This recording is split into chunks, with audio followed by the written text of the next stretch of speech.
Hey everyone, and welcome back to Oklahoma Gardening. I'm so excited to start another season with you. Before we get into the show, I have a helpful tip. I know it can be tempting on these warm winter days to get out and start cleaning the debris out of your garden, but we still have fluctuating temperatures that can get down to freezing. So we want to make sure to leave this plant debris as long as possible to help insulate our plant material. On today's show, we're going to start out by introducing you to a native evergreen that might be a little different than what you're thinking about. We also have a raised bed that we built from the ground up. Then we do seed starting 101. And finally, we head to Tulsa to see an air spade in action. Let's get started. Underwriting assistance for our program is provided by the Oklahoma Department of Agriculture, Food, and Forestry, helping to keep Oklahoma green and growing. Oklahoma Gardening is also a proud partner with Shape Your Future, a program of the Tobacco Settlement Endowment Trust. Shape Your Future provides resources for Oklahomans to make the healthy choice the easy choice. For generations, Oklahoma Gardening has been welcomed into your homes. It's a place to learn, to grow, and be inspired. It's where Oklahoma State University bridges research, education, and passion. We share one goal: to serve the gardeners who inspire us. That's what makes Oklahoma Gardening true to Oklahoma and true to gardeners.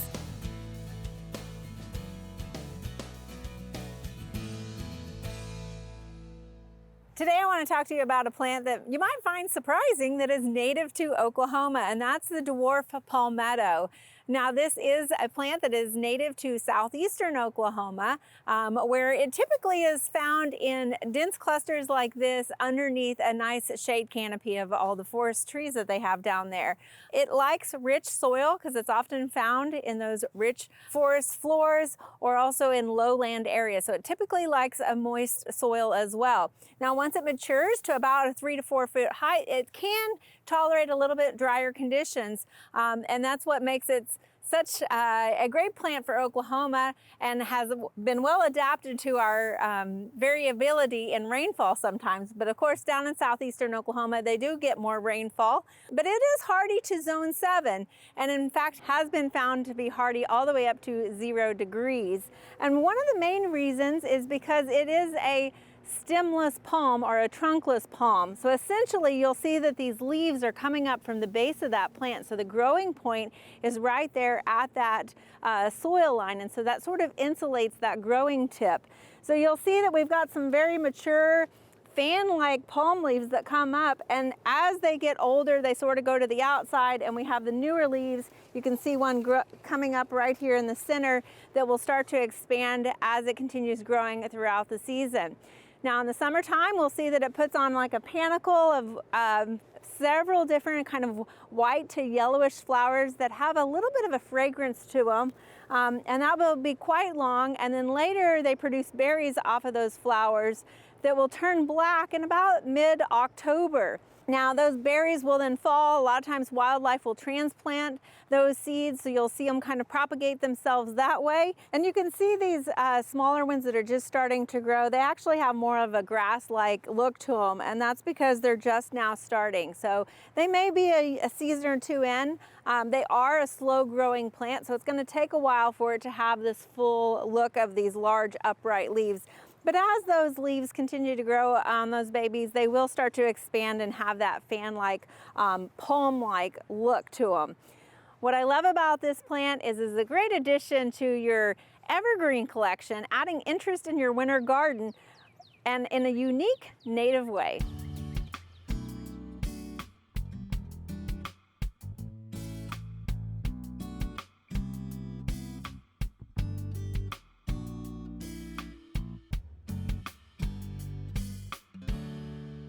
Hey everyone, we're excited to get this gardening season started, and I know a lot of you are anticipating getting out in the garden as well. Well, today we have a project for you that kind of allows you to take advantage of those warm winter days. So if you had some trouble or some challenges with your garden last year, you might consider building a raised bed. This is really a two-person weekend project. You just need some basic hardware tools to do this, and for about $200 in materials, you could have a nice big raised bed like this as well. So we're going to show you how to build this. Let's get started. First of all, you're going to want to gather some supplies. You're going to need 12 2x4 by 8 foot pressure treated boards. You're also going to need 3 sheets of 8 foot corrugated galvanized metal panels. We'll need a box of wood deck screws, a box of metal to wood screws, and a box of pocket screws. Then finally, you're going to gather some tools that you likely have around your house, including a saw, a drill, some clamps, a tape measure, and some tin snips. Now that we have our boards all cut for the most part to get started, if you remember, we started with 11 2x4 by 8 foot long boards. Now, 7 of those we've set aside for the time being. 4 of those we're not going to cut at all because we're going to use those as 8 foot links for our side walls. 3 of them are going to be our top rail that we're going to have to cut down a little bit, but we're going to wait till we finish building our box to know the exact measurements on that. Then we have 4 3 foot long pieces here. And again, those are going to be for our corner pieces. And then finally, we also have 10 19-inch long pieces. And you can see on these, what we've done is we've used that pocket hole jig to make 2 holes on either ends of these, so that we just have a finer finished look when we're putting our screws in there. So you don't necessarily need that jig if you don't want to, but it kind of helps with those diagonal drill holes that we have to create with our screws. So we're gonna go ahead and start now by building our walls first. We're gonna start with one of our long walls, and for that we need 3 of these and then also 2 8 foot pieces. Now to start this long wall, what we've got laid out here is our 2 8 foot boards, and our 19-inch boards, the 3 of them, are really just going to be the space holders between the bottom and the top of that wall. So you again can see that we've got our boards kind of spaced out here. Of course, this middle one we're going to have to measure once we get the 2 outside ones done to make sure that we're finding that middle. But we want to make sure our pocket holes are up so that we can drill the screws right into this upper board.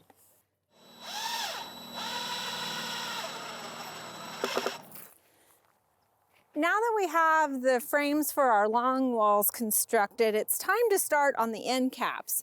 And those are going to be the short walls that we add to both sides of this. So for that, we're going to need the 2 3 foot boards that'll act as our top and bottom rail, and then also 2 more 19-inch boards that will act as the separators. All of these 19-inch boards were drilled with these pocket holes. So you can see now that we've got our screws in there and they're firmly attached to our end frames, we have a nice clean finish on the inside of what's going to be our box. Now, in order to construct our box out of our 4 walls, what we're going to do is start with one of our long walls. We want to make sure that the pocket holes that we've drilled with screws in there are all facing the inside of that box. We're then going to grab one of our short walls and add it to the end of the long wall. So instead of the whole raised bed being 8 foot, it's actually going to be 8 foot plus the thickness of the short wall. So we're going to add it to the outside of the long wall.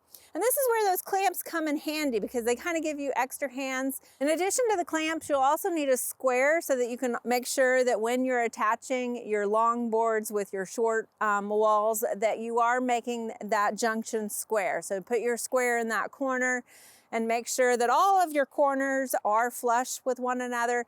It's very essential that you make sure every time you add a new wall that it is square in order to have a perfect box. All right, now we have our perfect box and we're well on our way to having a raised bed. But of course, the next thing we have to do is line it. So we've got some black lay down here that we're gonna use. And this will just prevent any roots from actually kind of getting down. And mainly we were more concerned about the soil washing down through into the crushed granite as well. So there is likely still going to be some that washes out, but this will help reduce that amount. After installing the bottom liner, we attach 2 8-foot lengths of the corrugated metal to the inside of the long sides of the box. For the short end walls, we use the tin snips to cut 3-foot lengths of the metal. And you definitely want to make sure that you're wearing gloves when you're working with this metal because it can be very sharp. We use screws to attach the metal to the wood frame. After the box is lined with corrugated metal, we still have some wood to attach for the top rail. For this, you will use 2 of the 8-foot boards for the long sides, and then you'll need to cut 2 3-foot 1-inch lengths for the top of the short ends. All right, and now we have the top frame completed and our whole raised bed completed really, but that top frame is really what's going to be nice. It kind of acts like a seat when you're gardening here. It also really protects your fingers from that corrugated metal edge, so it kind of finishes it off. Now, before you fill it, there's a couple of things you want to keep in mind. So if you didn't construct it in the place that you're going to keep it long term, you want to go ahead and make sure you can move it at this point now before you fill it. The other thing is we haven't, while this is treated lumber, we haven't stained it or anything like that. So feel free to stain it or paint it or water seal it at this point before you fill it. And that'll just kind of protect it long term as you go through those seasons. And then finally, you do need to fill it, of course, to make it a raised bed. And we've done a few different videos on how to do that. But one of the recommendations I always have is for people to find materials around their garden to fill it first so that it can reduce how much soil that you actually put in there. But this will get you set to start next season.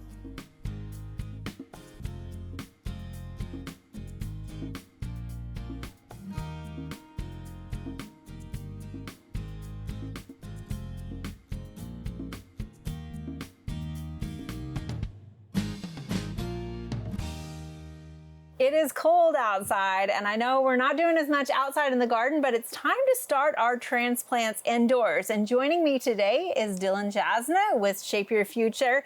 And today we're demystifying how to start our transplants. I'm so excited. I am too, I can't wait. So tell me a little bit, have you done this at home before? Or? I've not done this before. This will be my second season gardening. I've always started in the garden, so I'm excited to learn about this. Okay, so you normally just start your seeds directly in the garden, is that what? Yes. Yeah. So today what we're gonna do is we're gonna go ahead and start seeding some cool season crops. So cool season crops can go out into the garden a little bit early. So we're looking at late February into March. And so we have a selection of those. But I think a lot of times with gardeners, when they first get started, they're a little bit like, where do I start? 100%. Get overwhelmed with the choices. So we got a couple of different options here that a lot of times when you go to the market, what you can find to start seeds. But you can use something as simple as this. If you punch holes in it, you want to make sure there's drainage to it. Okay. But we're going to go ahead and get started with some containers that we have here. And we've got some pre-moistened potting soil. One of the things you always want to make sure is get a seedling soil. Okay. So, and that's essentially so you can get those seedlings coming up. They're not having to push too hard through that potting soil. So don't dig up my garden with topsoil. No, absolutely not. I'm glad you mentioned that actually. So topsoil is a big no-no because it's just too heavy for these seedlings to get started. And I know that feels counterintuitive because you're like, I do it out in the garden. But there's just different chemistry and hydrology that's happening versus in a container. Okay. So, yep. And we pre-wet it because a lot of times there's peat moss and things like that sort of take a little while to get that moisture in there. So we're gonna go ahead and start filling our containers. Okay. If you wanna do that, I'm gonna grab some of our seeds that we have here. And these are some small seeds, so sometimes tweezers or something like that come in handy. We're gonna eyeball it, okay? Love it. A little extra seeds doesn't hurt anybody sometimes. But what I like to do is kind of fill them just up to a little below the lip. Okay. Because when you're adding moisture in there, you want to make sure your seeds aren't going to run off with any of that moisture. And so the other thing too is by pre-moistening this, you know you've got a good amount of soil in there because sometimes with the unmoistened soil, it's too light and fluffy and it just kind of, you'll water it and then it'll just disappear on you almost. So, okay. Yep. All right, I'm going to let you pick your seeds that you want. I'm going to grab that soil from you so I can do this as well. It's really that simple. And I always worry that people get discouraged with gardening. Like, it doesn't have to be that complicated. So It really doesn't. So one of the things about, people always ask, like, what's cool season and what's warm season? And if you think about what part of the plant you're harvesting, right? So you just said kale, and what was the other one? Broccoli. So that is the vegetation, right? The leaves, and then also the flower. Whereas, and this is a very general rule, warm season crops tend to be the fruit with the seed. So tomatoes, peppers, corn, all of those things will come on later, and you plant in the garden later also. Okay, right. So these are tiny seeds. Very tiny, aren't they? How deep do they go? Yeah, so just sort of flatten out your soil a little bit there. And then what you're gonna do is you can plant just one or two, however many you're comfortable with. If you kind of feel like you just want to spread a few in there, that's fine too. So you can see here what we did in this container was we spread some seeds in there. And there's a couple of ways to utilize these later on. We could grow this out, kind of have this as microgreens that we harvest, or at a certain point, we're gonna let them get a little bit larger, but we can almost take these as transplants and sort of tease them apart and separate them. Okay. So depending on what you're wanting to do, if you had several seeds in this packet, you could tease those apart, or if you wanted to just take the cell and pull it out and then plant it in the garden, you could do that as well. And this is a great activity with kids. I know Shape Your Future has a lot of different gardening resources as well and activities on your website. We love for people to get outside, get their hands a little dirty, you know, and it's, for me, even as an adult, I'm still a picky eater, but if I grow it myself, I'm gonna eat it. You're more willing to try it, aren't you? Yes.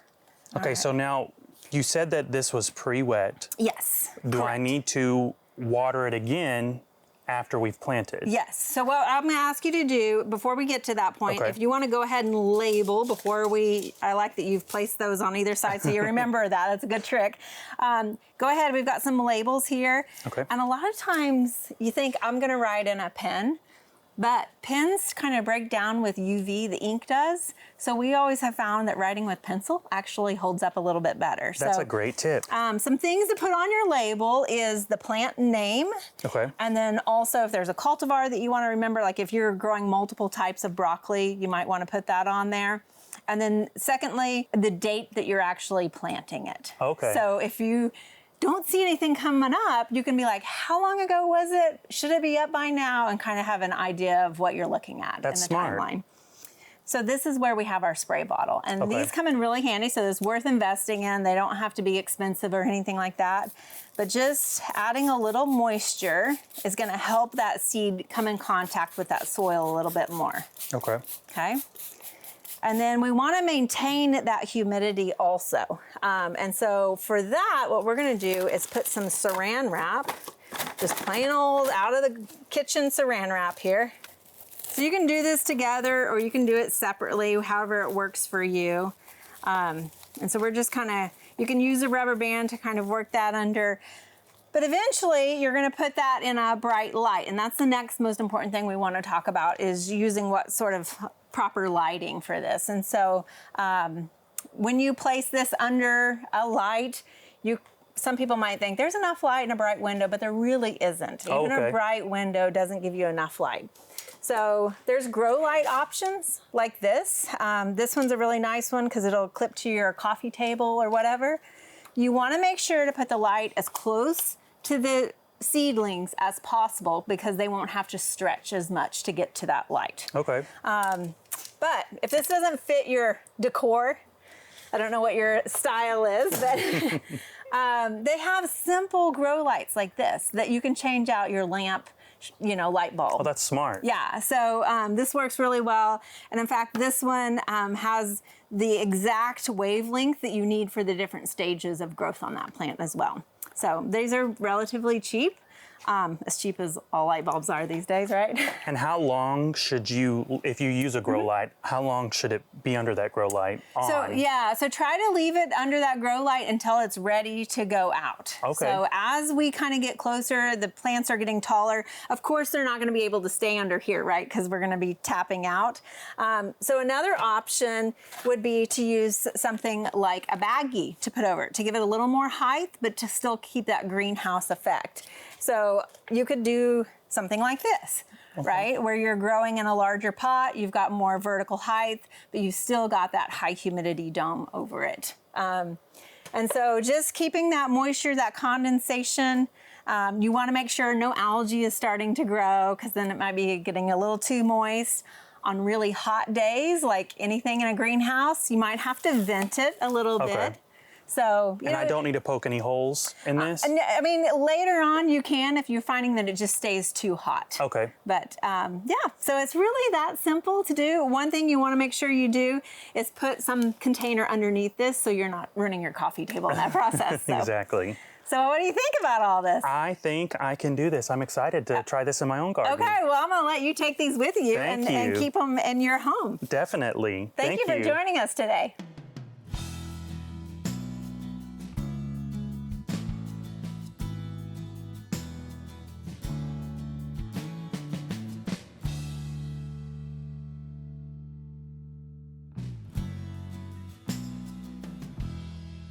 Much of our garden is still asleep, but that doesn't mean there's not maintenance to be done in the garden. Today we're over here at Gathering Place to take a look at some of the maintenance techniques that they're using in order to preserve good tree health care.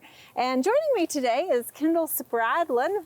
Kendall, essentially you guys are maintaining an urban tree forest here. Yes, we are. Actually, during construction, we had over 6,000 trees planted and over 300 legacy trees remain here in the park today. Wow. Yeah. And a lot of them are newly planted. Yes. So let's talk, what is it, 7 years now that this place is? 7 years, and will be 8 in September. Okay, all right. So a lot of them are starting to get established a little bit, but of course you might see some concerns as you're watching them progress. Let's talk a little bit about that and what you're doing to mitigate that. Yeah, so every year we kind of do an evaluation of the trees, just a level 1 risk assessment, and then we do a visual inspection too of the trees. And this year we purchased the Spade air compressor to help mitigate some of the roots that were girdling the trees. So what we are doing this year with the Spade is that we are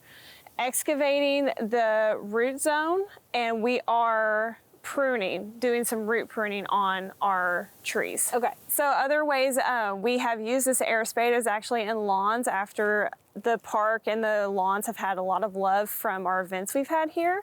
And we utilize the Spade as a giant aerator in the lawns. So we will shoot direct holes into the lawn and then backfill it with soil or compost to kind of give it more of an aerated, fluffy feel to it, and helps the soil and water filtration. Okay. And I've noticed some of your trees in your lawn areas, they have kind of a different root structure than what we're seeing here. Yes, yes. So because the lawns get watered more often than most of our plantings here, the trees actually don't need to hunt for water. The roots don't have to hunt for water, so they've been laying on top of the soil. So here we have actually been root pruning those trees in particular this year.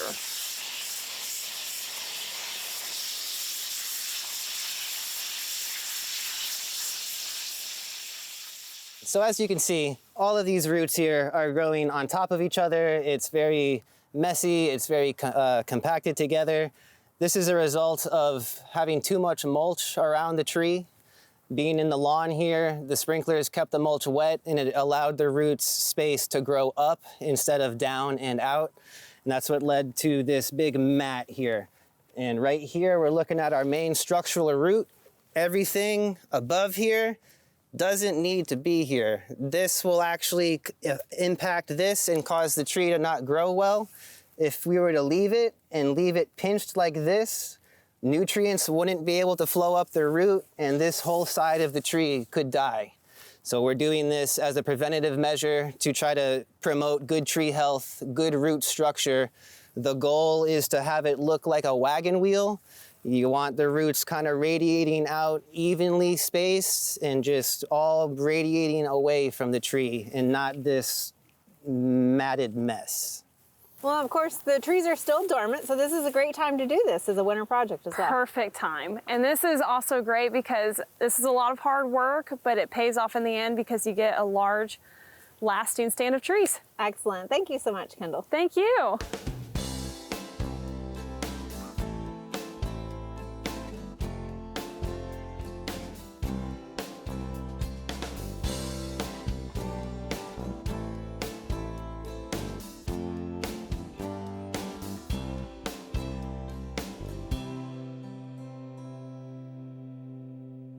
Now, one thing you can be doing this time of year is pulling out any of your remaining annual plants, especially those that might be in containers so that they're ready to go for next season. If you have any questions about today's show, feel free to visit your local OSU County Extension office or leave us a comment on YouTube or socials.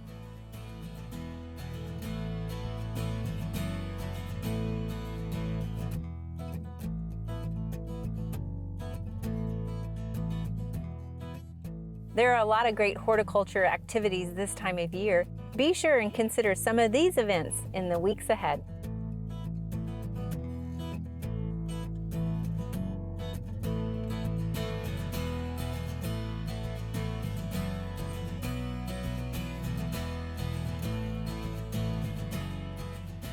Join us next week as we head out into the garden to start some early season planting, right here on Oklahoma Gardening.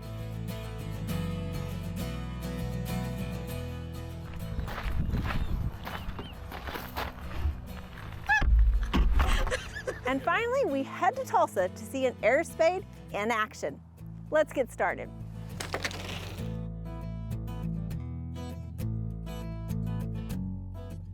To find out more information about show topics as well as recipes, videos, articles, fact sheets, and other resources, including a directory of local extension offices, be sure to visit our website at oklahomagardening.okstate.edu.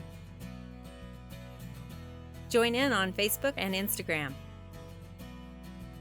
You can find this entire show and other recent shows as well as individual segments on our Oklahoma Gardening YouTube channel.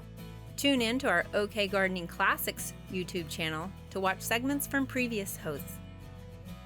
Oklahoma Gardening is produced by the Oklahoma Cooperative Extension Service as part of the Division of Agricultural Sciences and Natural Resources at Oklahoma State University. The Botanic Garden at OSU is home to our studio gardens, and we encourage you to come visit this beautiful Stillwater gem.